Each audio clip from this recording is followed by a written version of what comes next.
What does your college degree mean? It means you got an education. It means you have more knowledge in a specific subject, vocation. It means you may have more expertise in what your degree is in. But what's it worth? In the job market, out there today, some of you already have a job lined up. You've got a path where today's job is going to become tomorrow's career. But for most of you, the future is probably still pretty fuzzy. You don't have that job that directly reflects the degree you just got. Many of you don't even have a job at all. And I say that's okay, because that is how it is. This is the reality that many of you are facing. This is the world that we live in. Do know this: the sooner that we become less impressed with our life, with our accomplishments, with our career, sooner we become less impressed and more involved with that and these things, the sooner we get a whole lot better at doing it. Life's not easy. Don't try to make it that way. Life's not fair. It never was. It isn't now, and it won't ever be. Do not fall into the trap, the entitlement trap, of feeling like you're a victim. You are not. Get over it and get on with it. And yes, most things are more rewarding when you break a sweat to get them. Unbelievable is the stupidest word in the dictionary. Should never come out of our mouths. Think about it. To say, oh wow, what an unbelievable play. It was an unbelievable book, an unbelievable film, an unbelievable act of courage. Really? It may be spectacular, it may be phenomenal, most excellent or outstanding, but unbelievable? Give others and yourself more credit. It just happened. You witnessed it. You just did it. Believe it. So acknowledge the acts of greatness as real, and do not be naive about mankind's capacity for evil, nor be in denial of our own shortcomings. Happiness is an emotional response to an outcome. If I win, I will be happy. If I don't, I won't. It's an if-then, cause and effect, quid pro quo standard that we cannot sustain because we immediately raise it every time we attain it. Happiness demands a certain outcome. It is result reliant. And I say, if happiness is what you're after, then you're going to be let down frequently, and you're going to be unhappy much of your time. Joy, though, joy is a different thing. It's something else. Joy is not a choice. It's not a response to some result. It's a constant. Joy is the feeling that we have from doing what we are fashioned to do, no matter the outcome. Joy is always in process. It's under construction. It is in constant approach, alive and well in the doing of what we're fashioned to do and enjoying. Define success for yourself. Money is king today. It's what makes the world go round. It is success. The more we have, the more successful we are, right? So the question that we got to ask ourselves is what success is to us, what success is to you. Is it more money? Maybe it's a happy marriage. Maybe it's to help others, to be famous, to be spiritually sound, to leave the world a little bit better place than you found it. Continue to ask yourself that question. Now, your answer may change over time, and that's fine. But do yourself this favor. Whatever your answer is, don't choose anything that will jeopardize your soul. Prioritize who you are, who you want to be, and don't spend time with anything that antagonizes your character. Life is not a popularity contest. Be brave, take the hill, but first answer that question, what's my hill? We have to define success for ourselves. And then we have to put in the work to maintain it. Take that daily tally. Tend our garden. Keep the things that are important to us in good shape. Process of elimination is the first step to our identity. Where you are not is as important as where you are. First step that leads to our identity in life is usually not, I know who I am. First step's usually, I know who I am not. Process of elimination. Defining ourselves by what we are not is the first step that leads us to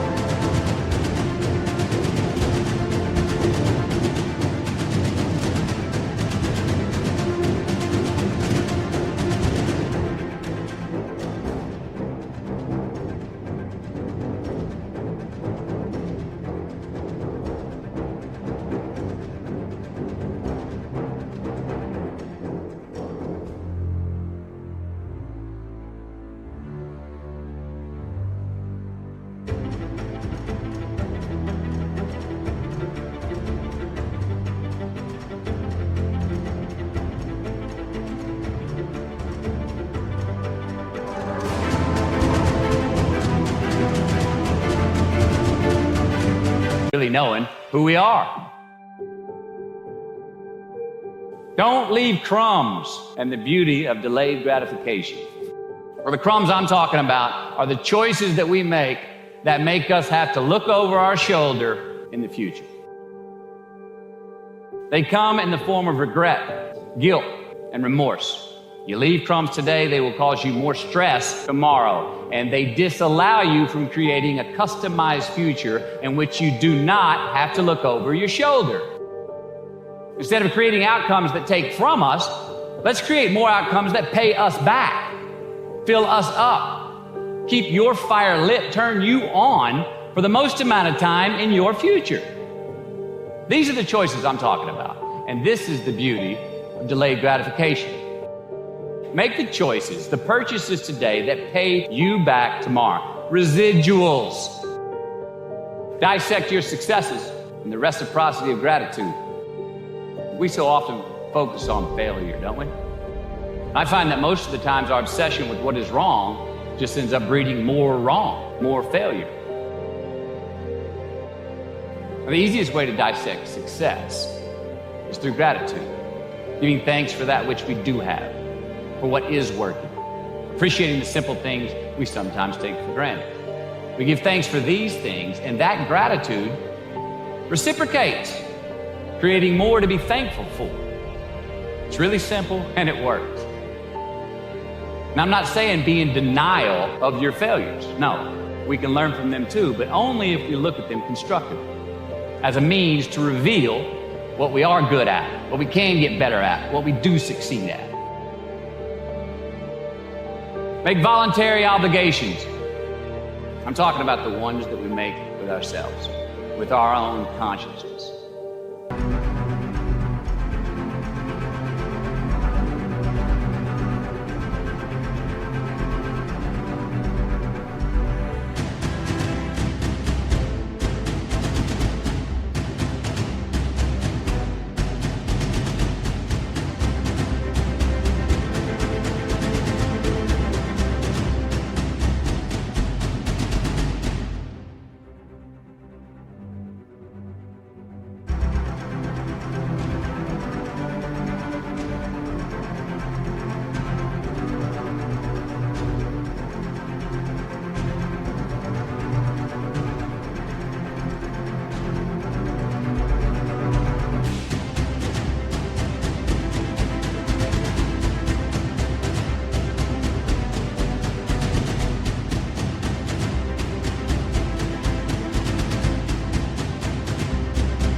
Talking about the you versus you obligations.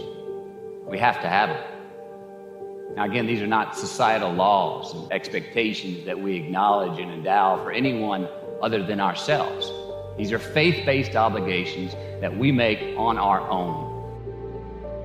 You will not be fined or put in jail if you do not gratify these obligations I speak of. No one else governs these but you. They are your secrets with yourself, your own private counsel, personal protocols. And while nobody throws you a party when you abide by them, no one's going to arrest you when you break them either, except yourself. From can to want, choose it because you want it. Do it because you want to. A roof is a man-made thing.